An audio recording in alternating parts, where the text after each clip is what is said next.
Like how the Rockefellers' tentacles encompassed over the oil industry in the 20th century, or how the Cali cartel infiltrated every aspect of Colombian life, Australia has its own cartel mastermind whose silent monopoly goes unchecked: Jim's Group. On the surface, Jim's Group looks like your friendly business boga next door, but old Jimmy here has built an empire across Australia in niche services. Today I'm going to rank each of Jim's services from handy to have to dull bludgers in disguise. We're going to start off with Jim's biggest and most famous service, the one he started back in 1989, when houses were affordable and you could fly on planes with your favourite knife in your back pocket. Usually it's about $45 to $80 an hour, and you can get 3 blokes with recorded convictions to cut your lawn and maybe pick up a couple branches while they're out there. You get what you pay for, and they do a decent enough job. Solid B tier service. If Jim's Mowing is the McDonald's of the Jim's empire, then Jim's Pool Care is the KFC. Starting at $69 per session, you can get an accounting dropout to come out and scratch around your pool. The job is a pretty good bludge if you got $70k to start a franchise. All you have to do is scoop up a few leaves, clear out the filter, and throw a chlorine tablet in the pool. Easy as piss. The gig is so easy that you're not even really paying for the pool cleaning, you're more so paying for someone to entertain and wife while you're out playing a few rounds in the course. Jim's pool cleaning does cost a bit of money, and you could do it yourself if you spent 10 minutes watching a YouTube tutorial, so I reckon it's an F tier service.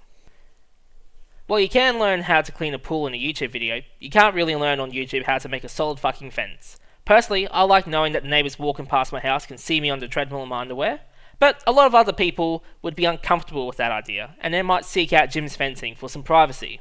When researching Jim's fencing for my review, a lot of people were upset with the lack of communications Jim fencing franchises had with their clientele. What these customers don't realise is that fences are expensive, and you're talking about a project that can easily run into tens of thousands of dollars. If you're like Phil and Todd here, you only need to do one job every 3 months to afford 2 cartons every Saturday. If you're lucky enough to catch them after 8 straight weeks of losses on the punt, then you might be able to get a booking in, but all other times you're shit out of luck, so C tier overall.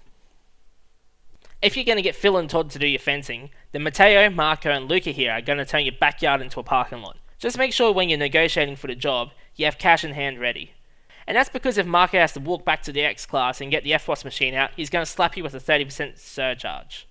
Other than that, it's an A tier service. If you want some cheap Foxtel but it's completely dubbed in Mandarin, then Jim's Antennas can hook you up. They can help you install your new TV, insert new Huawei 5G Wi-Fi routers, and install new CCTV cameras and home monitoring, free of charge. This is an excellent service that I endorse wholeheartedly, S tier overall. Jim's Lobbying is the go-to resource for anybody looking to rip off a farmer and start a new mine, develop a cardboard skyscraper in Western Sydney, or get vaccinated ahead of vulnerable rural Australians for a European holiday. That's right, for the low price of just 10,000 Australian dollars, Jim's Lobbying can connect you with cabinet ministers and front benches in state and federal parliament. But if you don't have tens of thousands of dollars to lobby parliamentarians, most will vote against any legislation for a nice dinner at the marina. Jim's Lobbying is an excellent A-tier service. Jim's Painting is a staple of the Jim's Group lineup. Instead of hiring a local painter or doing it yourself, you can hire Jim's Painting and eat 2-minute noodles for the next 6 weeks. However, know your money is going to good use, as painters are the backbone of the Endeavour Group, and keep thousands of Australians employed via Uncle Dan's and the Queen of the Nile. That being said though, personally I would just cut out the middleman, paint the house myself, and put the money I'd save into Adokar First Try Scorer. F-tier service overall. One of the newer Jim's franchises is the Jim's Pet Patrol, which was formerly named Jim's Poo Patrol. This franchise was made for daughters of middle-class families who would rather pick up dog shit than mix with the lower class. Like coal staff. Just like Jim's Painting, Jim's Poo Patrol is pretty much name brand dog sitters, but I wouldn't trust Bimbus with anyone else, so C tier. Jim's Handyman is an incredibly useful service for inner city professionals who never learnt any life skills. Here, Jim will send a young lad named Fabio to help install shelves, build IKEA furniture, and fix any leaky pipes around your house, or your marital issues. Fabio has made my life a breeze and helped me avoid getting any splinters. A-tier service. The final service I'm ranking today is Jim's Gyms, not to be confused with Jim's Gins, Jim's Tins, or Jim's Bins.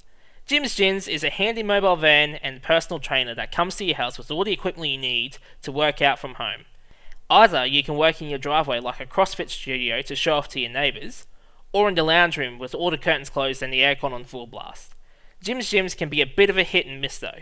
The difference between a good and bad trainers are the good ones have Ziz tattoos across their knuckles and look like Love Island cast, and the bad ones couldn't make the cut for Love Island and ended up on Married at First Sight instead. Overall, be to your service. If you enjoyed, chuck us a like, and if you want to come back and see more when I upload, make sure you subscribe.